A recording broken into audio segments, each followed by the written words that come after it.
All right, now here you see I have my master file. So in it, I have my static mesh room.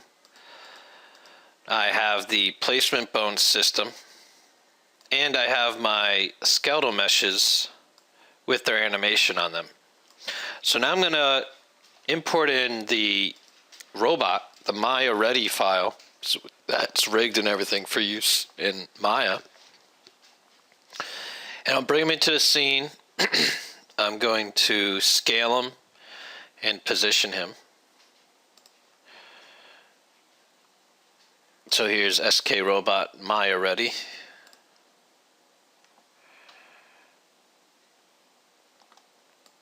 Here we have the robot. One thing to note is that if you notice that now when I brought him in, if you remember my naming conventions, it was this SK Robot.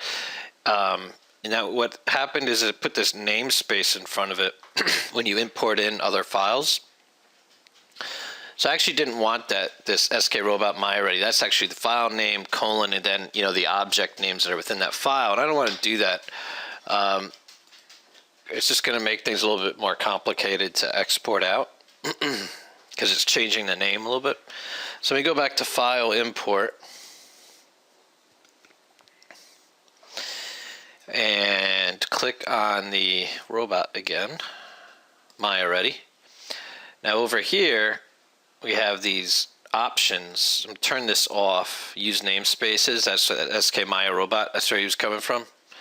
So I'm going to turn that off. So hopefully there will be none of these namespaces get applied on top of it.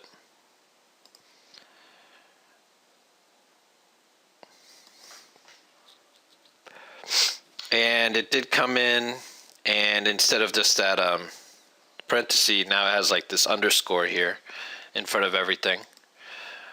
So let me try to delete them out. Let me try to bring them in one more time. If that doesn't work, then there's options. There's ways within Maya to get rid of that.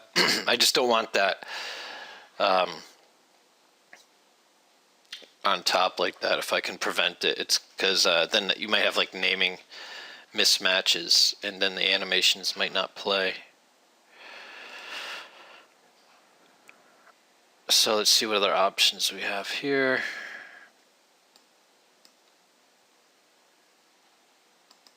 Let's see. Merge into selected namespace. You select the namespace parent and add new namespace.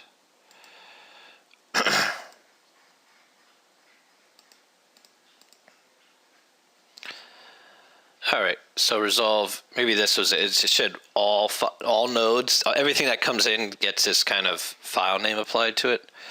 It's used to resolve name clashes, so you don't have two objects with the same name. But I know that he's not in this file, so I'm not going to have that issue.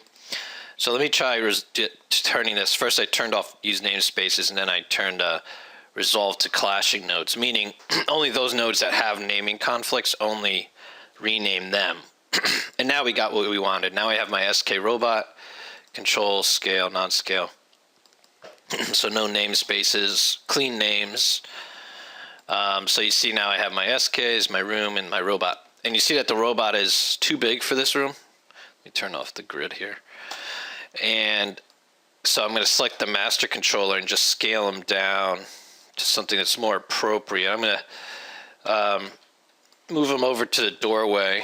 Usually doorways are about 7 feet, 6.5, 7 feet. So you can scale them based on that. Maybe something like that looks like pretty good, like he's scaling in the room.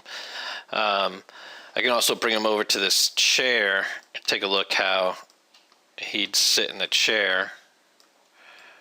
That looks pretty good. He looks like he'd fit the room. So now that we've finished the scaling, you notice that his bones are everywhere. So it's kind of hard to see things. So it might be easy to go show and turn the joints off.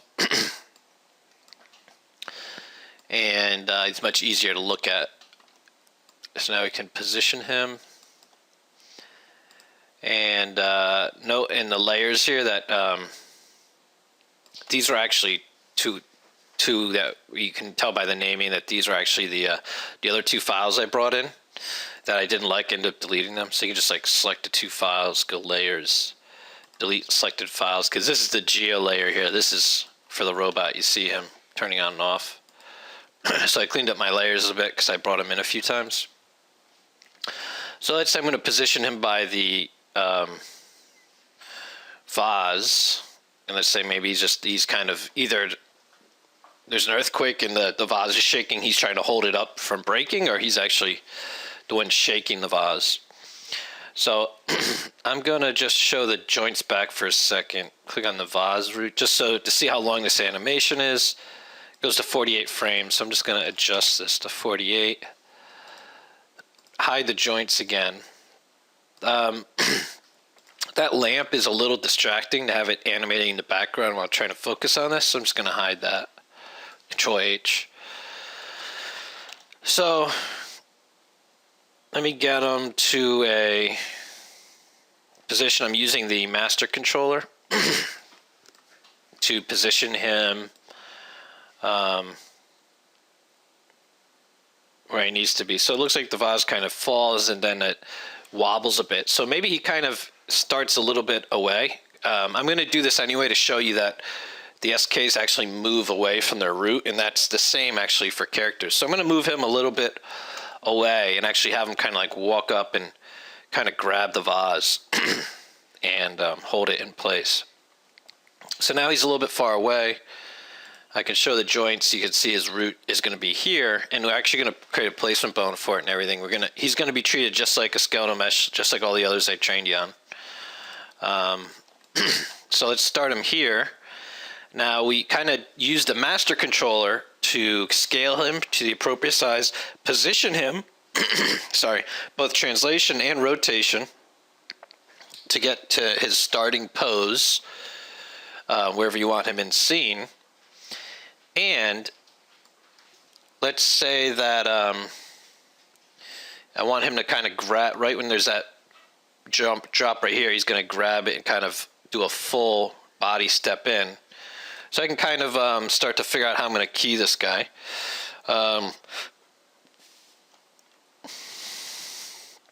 Again, master was for positioning. Now I'm going to move up to the hips here.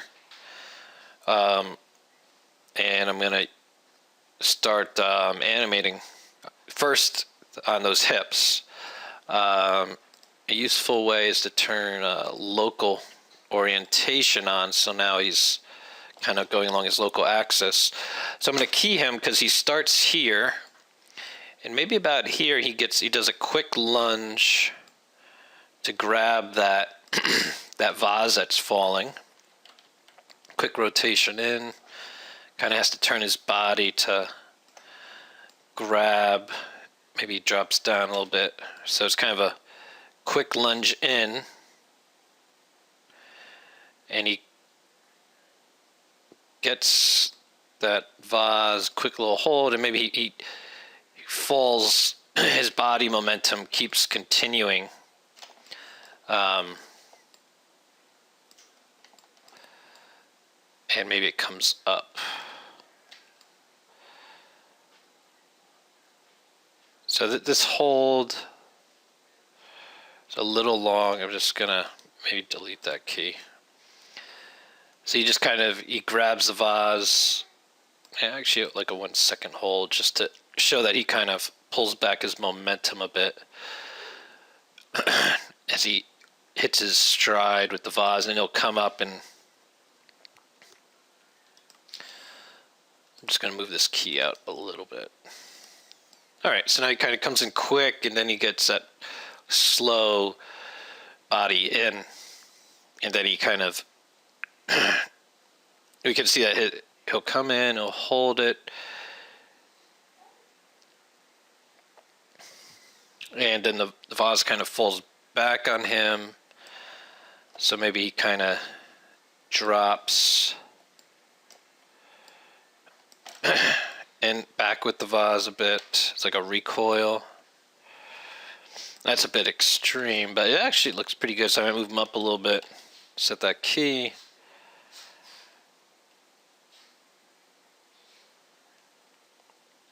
then kind of goes for the ride, trying to balance his weight with this vase.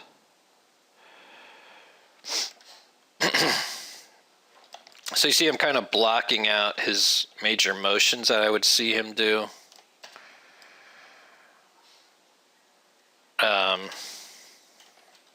Then you kind of stand up. I think he would regain his balance a bit.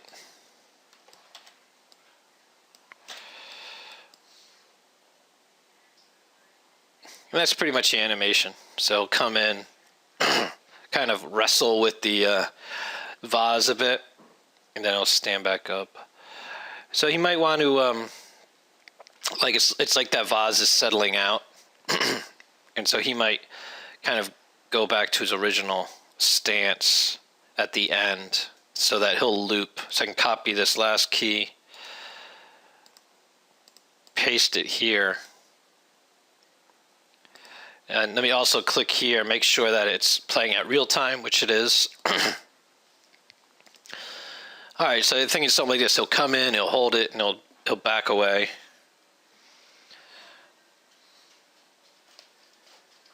And maybe this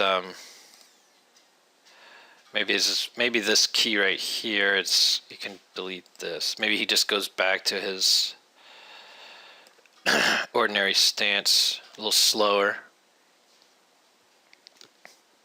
All right, so this is kind of what we're looking at here. He's kind of coming in to hold the vase as it's falling, and then he kind of goes back to his original, his first spot, so that we'll loop him. So now that we kind of figured out the again the master placement, and we just worked on the base, the hips, to flesh out how he's going to move with this vase. We can kind of work with his feet a bit. So a starting position,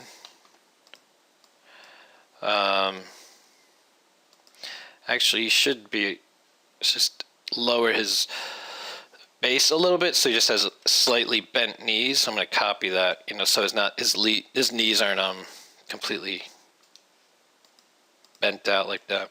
All right. So it's looking a little more natural. We could position his feet a little bit. Maybe he's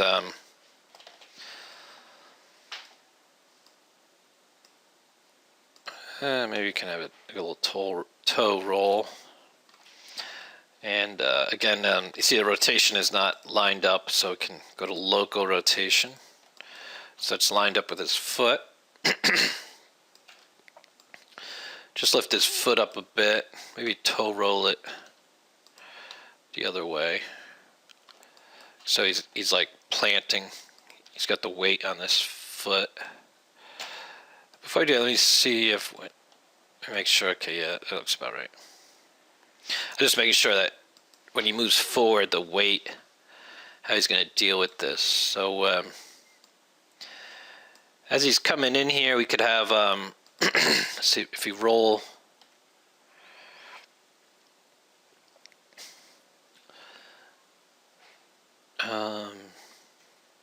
Let's position his foot. So maybe he takes a step in here. So maybe his foot, we'll just leave it for now, but maybe he's going to do a quick step. Or both his feet are behind him now, so maybe we need his feet a little bit. Let's see, he's going to take a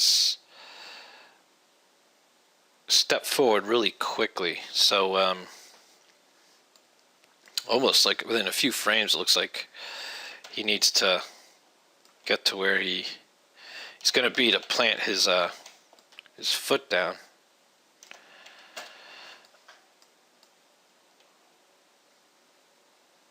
Okay, so it looks like he's getting his weight onto that foot.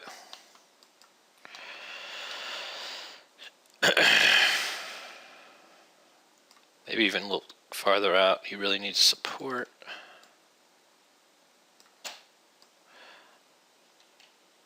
All right. He comes in here. You see, this guy needs to stay planted for a while, and now he can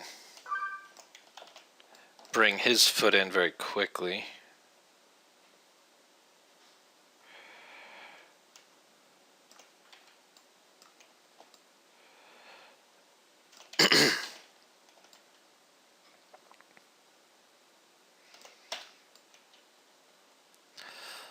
He just does a very quick shuffle step. I'm just playing the animation back over and over again to see how it's coming together. So he takes a step forward, he takes a counter step, he falls back a bit. So maybe this foot kind of reacts to his falling back.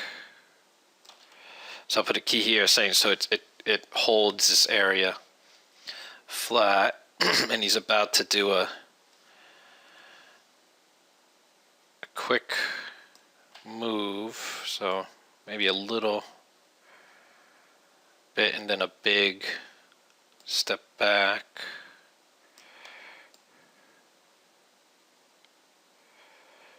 To kind of hold his weight.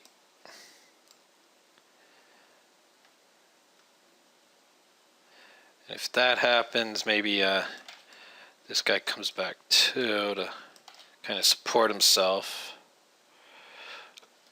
And he's like shuffling a little too much. Looks like this foot needs to come up off the ground a little bit. Huge step. This guy's shuffling back too soon. So I can kind of take these keys and just move them a bit.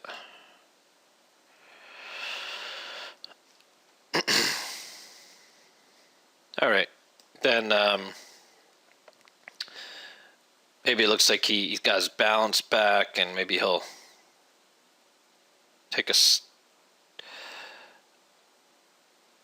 Let's see. Looks like he wants to return back. So let's see what his returning feet are going to be. I'm going to copy the first key, return it to the, or paste it in the last key. So see where we need to step them to.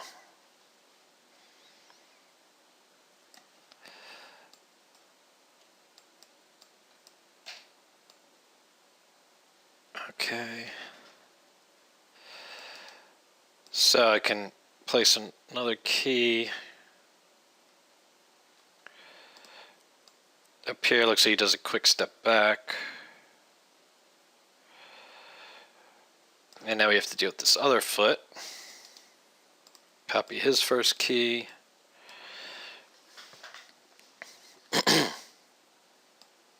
Paste that in that last frame.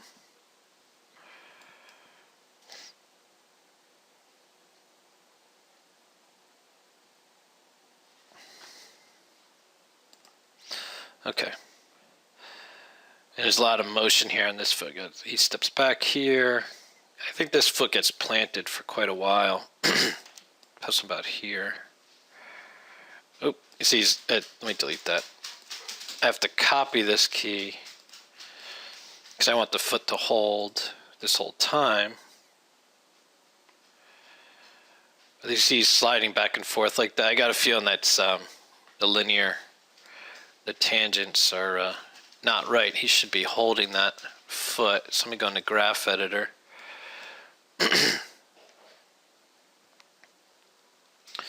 And I'll frame it up. You see here it's curving up. This here should be flat. I just did a plateau to flatten that out. So now his foot holds. You see they both come back at the same time. That's not good. We'll move him a bit.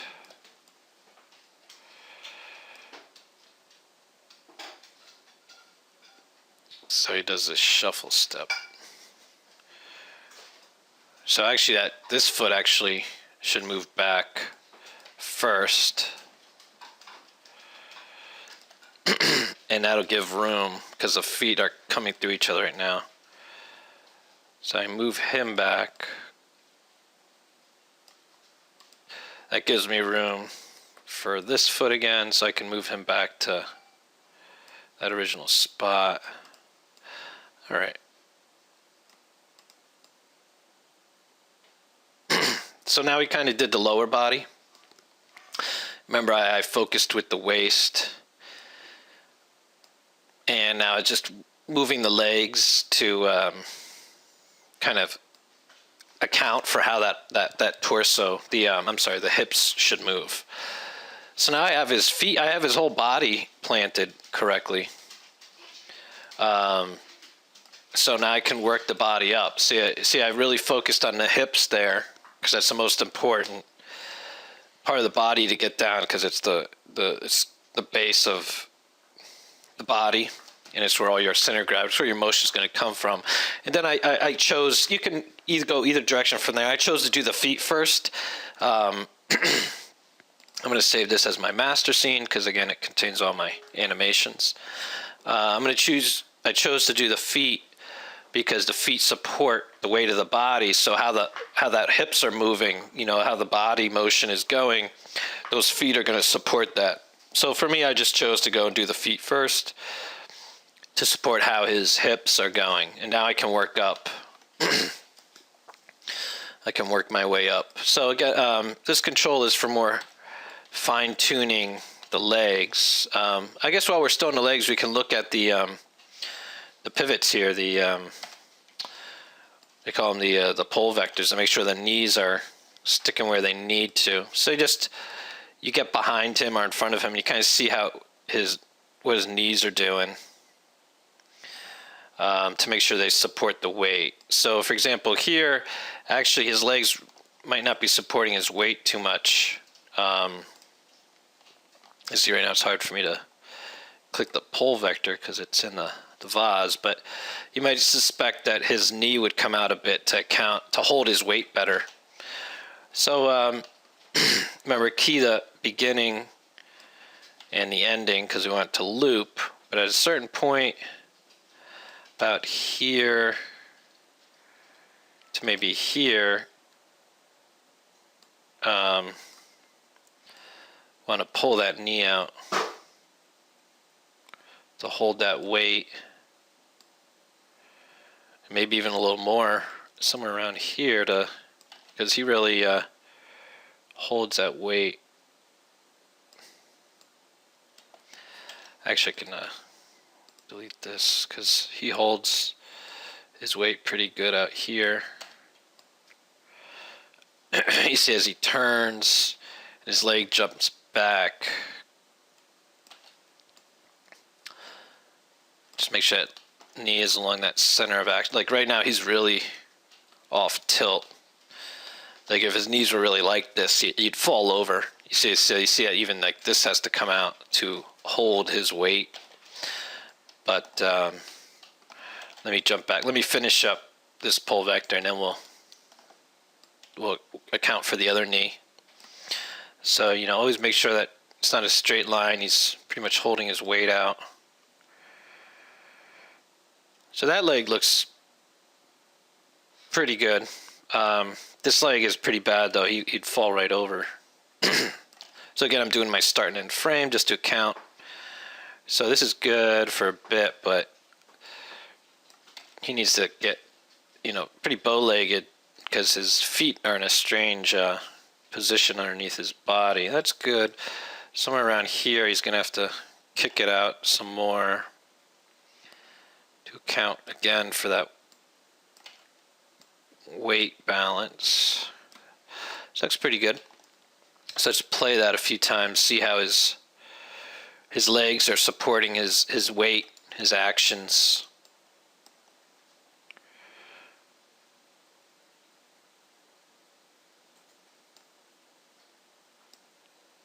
So that looks good. All right. So I could play with the toe rolls some more, but I'm going to move on.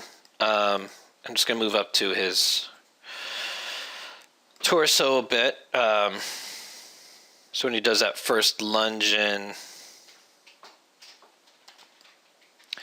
maybe his back kind of backlashes back a little bit. You know, you get a little whiplash from the motion. And maybe it kind of reverberates a little bit to counteract, you know, the hip moving in so quickly. But that's kind of bobbling a little bit. So I'm going to take out this key. So now he gets in, kind of pulls back, but give him a little recoil as he tries to push himself back in. It's always, you can go side to side. If his weight is off a bit, you know, you can always also rotate from side to side to account if his you know, if his weight isn't completely in line.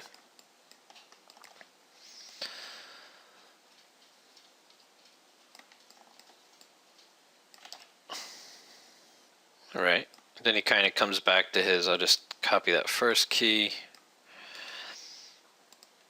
paste it in. So now we're getting some upper body motion for what we're getting. And again, you know, now I'm just working with the center of the chest, getting the body to twist with the actions of following the vase.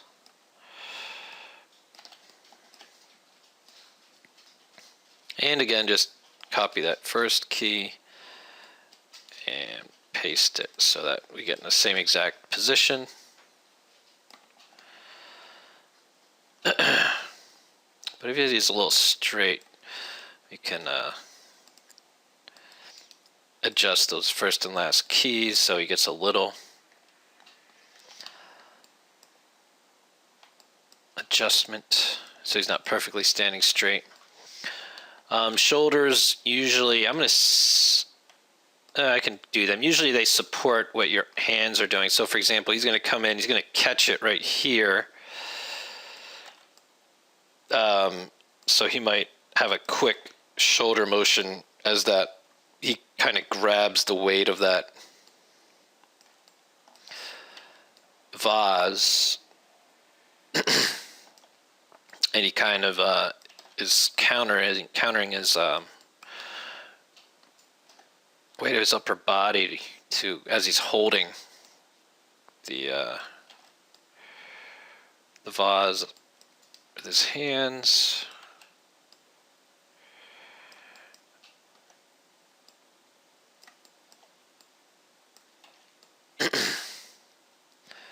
And again, he's going to return back to that neutral pose. So let's see if, hey, it looks like that. I'm just going to copy that key. Oop, I hit the play blast by mistake. That's going to cancel that with the escape key.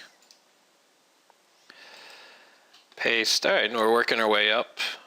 Now it's your choice. You can do the hands or the head. But either way, I think I'm going to do the neck a little bit as he kind of comes in.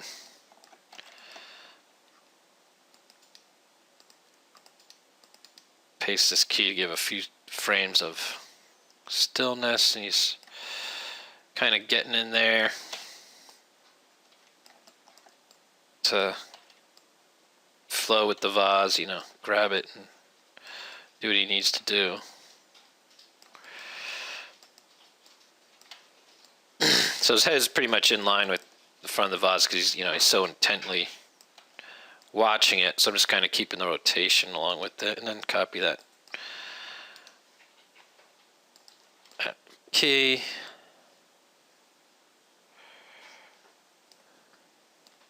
All right. The head, I'm just going to keep his eyes normal. Then as the vase is going down, he notices it, so his eyes kind of bug out as he's trying to accommodate it. Maybe they shrink as he thinks he saved it, and then it does a big move that way, so maybe they get really big again. You don't really see what, let's shrink them down a bit more.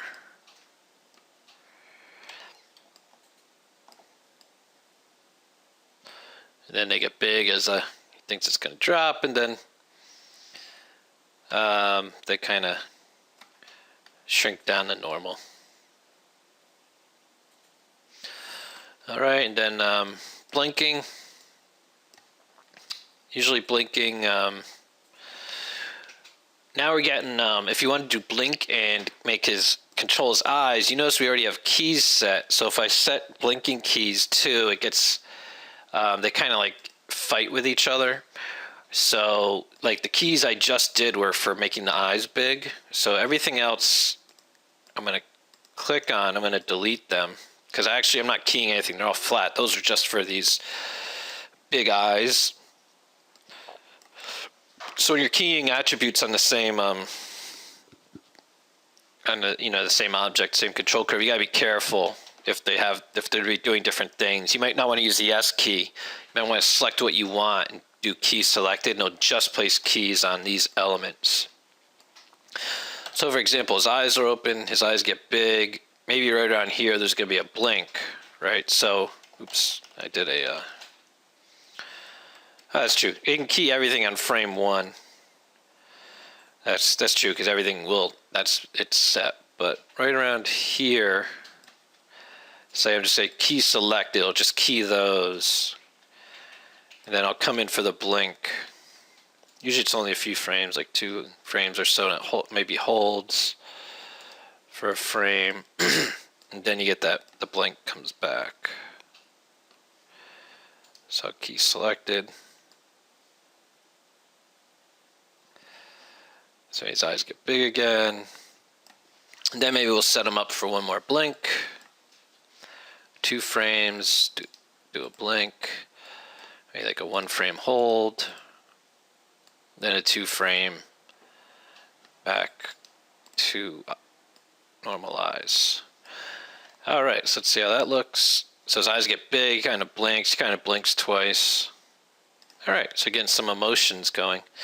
And the blinks are really important to make it feel like a creature's alive. So again, if I select the head controller, you see I have kind of like 2 curves going on, and they're doing their own thing. So this is kind of hard to grasp, but make sure you don't press the S key in this case, because then you key everything, and you don't want to do that, because they want their own keys to do their own animation curves. And that's with selecting the attributes and right-clicking key selected. So you see here the eyes getting big are doing something different than the eyes blinking. All right, let me save this real quick.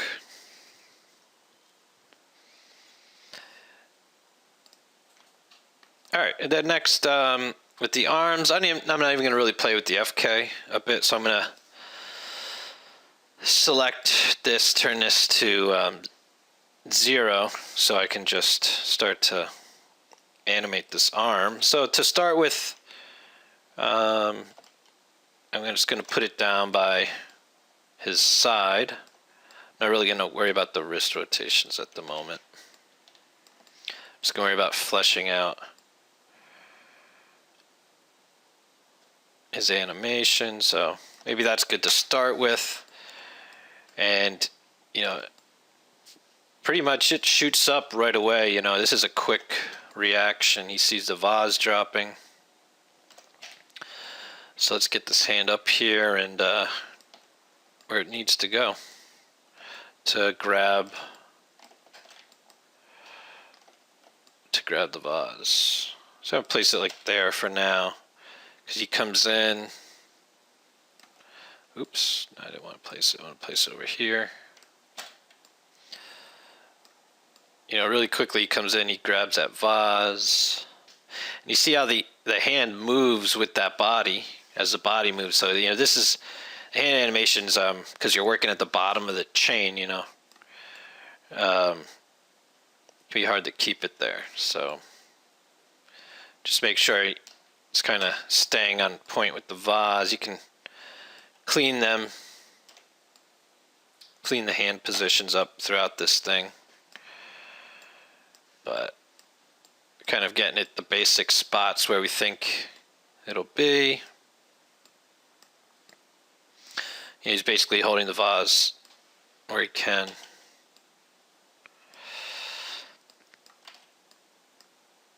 Alright, that looks good.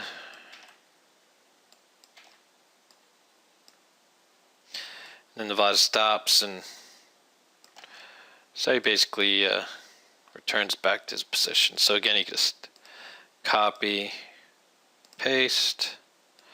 So you see he has a hand here grabbing it. So we have two more things on this arm, pretty much the pull vector. Is that for the arm? That's for the leg.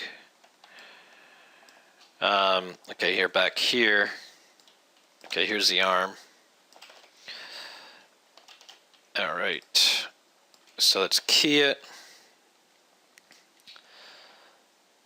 Hold it for a few frames, bring him out to support himself.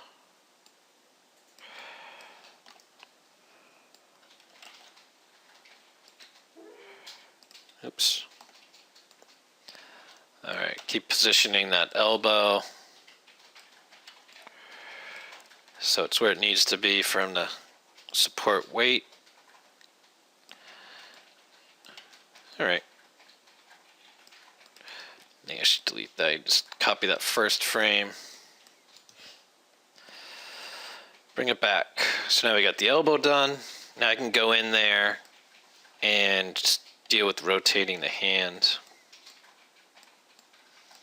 to a more of a natural pose.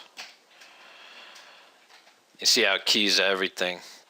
You know, to start with, that's good, but I'm actually just going to be interested in rotating from now on. Because as he gets in here, you're going to want that hand up here. You see how it's cutting in a bit. So we just keep placing keys to keep it on level with the vase.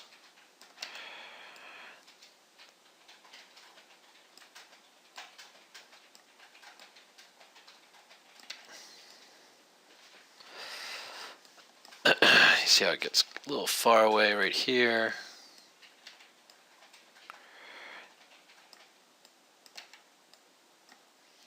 Just making sure it stays in. Then he comes back, so you could just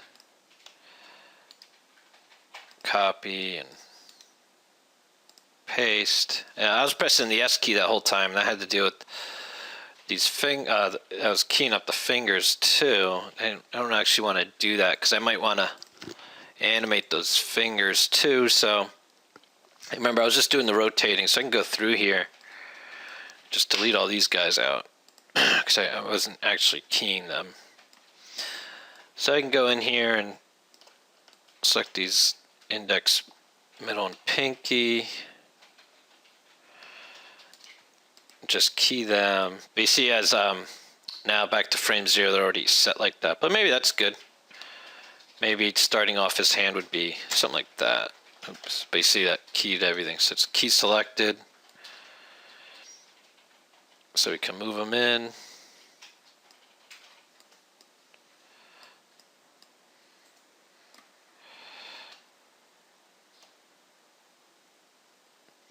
Alright, remember, key selected.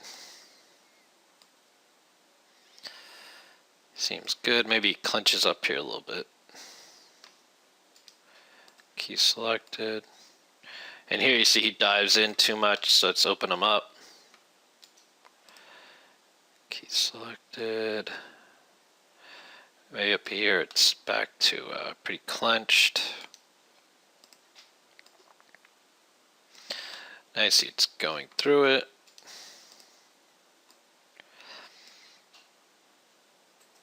Clench it up a bit.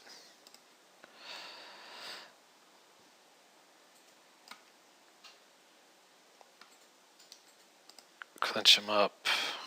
Here you see he's cutting through, but this is good. right here, but the next few frames he's cutting through pretty bad. Key selected, and then he returns back.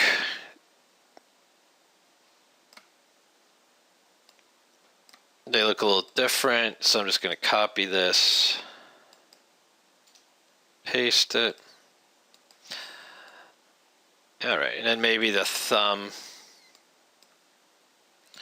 Let's key it. Maybe you can move him in a little bit.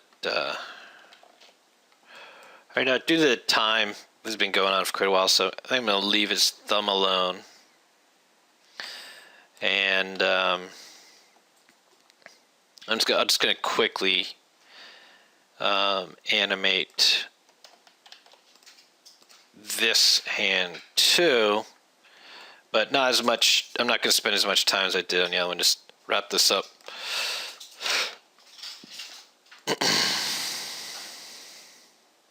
All right, set the key,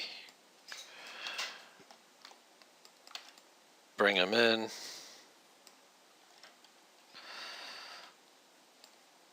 You see that? Oh, it's not good to have that any joint locked out. That elbow's locked out, so I moved them in. So his elbow's not locked out.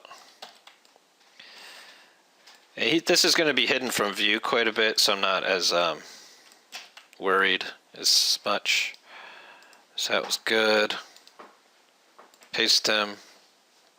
And I'm just going to do his wrist real quick, but not really his fingers.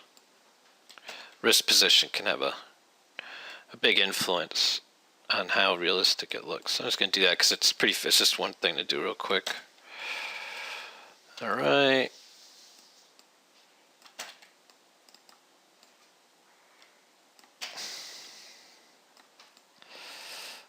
All right. And copy that first key to the last one. And let's just play it. All right, so for a quick animation, that looks pretty good. I didn't animate his elbow over here, but yeah, it looks like it really doesn't need it. Let me just stop it, and let me turn off the control curve so you can see him better. So we have the robot either coming in here, and it looks like he's really trying to stop this thing from wobbling. So he's kind of on a loop cycle along with this vase, and he'll jump in and he'll hold this vase from falling over, and he keeps coming in. Let me show his joints, and you actually see that his root stays in the same spot. It's just that he kind of jumps from it. He moves away from it, but he comes back. You see, I always make sure that in the loop cycle that he returns back to standing over his root, because in the way that the characters work in the game engine is that they might run off their route during an animation to go do something, like open a chest or go fight someone, but he always returns back before they go blend into another animation, because it's that route that we're going to use to track him and place him throughout the game world. So we're good with this animation. So now let's talk about exporting out his files so that he is in line with the vase animation.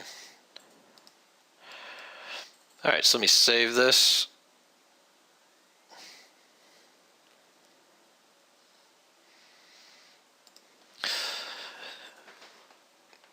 Okay, now we need a placement bone for him.